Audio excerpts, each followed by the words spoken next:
ప్రస్తుతం పోటీ ప్రపంచంలో ఆధ్యాత్మికతతోనే మానసిక ప్రశాంతత లభిస్తుందని అఖిల భారత హనుమాన్ దీక్ష పీఠాధిపతి దుర్గాప్రసాద్ స్వామీజీ అన్నారు. సిద్దిపేట జిల్లా గజ్వేల్ పట్టణ శివార్లోని కేసరి హనుమాన్ దేవాలయంలో హనుమాన్ మండల దీక్ష కార్యక్రమాన్ని ప్రారంభించారు. ఈ సందర్భంగా భక్తులను ఉద్దేశించి స్వామీజీ మాట్లాడారు. భక్తిభావంతో ఆధ్యాత్మికత పెంపొందించుకోవాలని సూచించారు.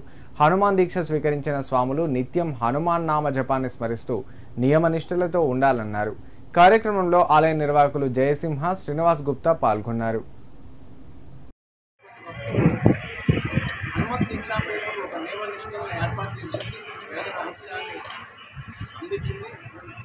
ఈ సందర్భంలో హనుమత్ దీక్షాపీఠ యొక్క పూజా విధానాన్ని పుస్తకం కలిగి ఉండాలి. నియమానుష్ఠానంలో ఉన్నప్పుడే స్వామి హనుమత్ అనుగ్రహిస్తాడు. దానికి అనుష్ఠానంలో ప్రధానమైనటువంటిది దీక్ష మంత్ర ఉపదేశం. ఆ మంత్ర ఉపదేశం అనేది దీక్షలో ఉన్నప్పుడే ఒక మహత్తరమైనటువంటి శక్తిని అనుగ్రహిస్తాడు స్వామి. దీక్ష విరమణైన తర్వాత కూడా ఈ మంత్రాన్ని జపం చేసుకోవచ్చు అని ప్రజలందరికీ, దీక్షా స్వాములందరికీ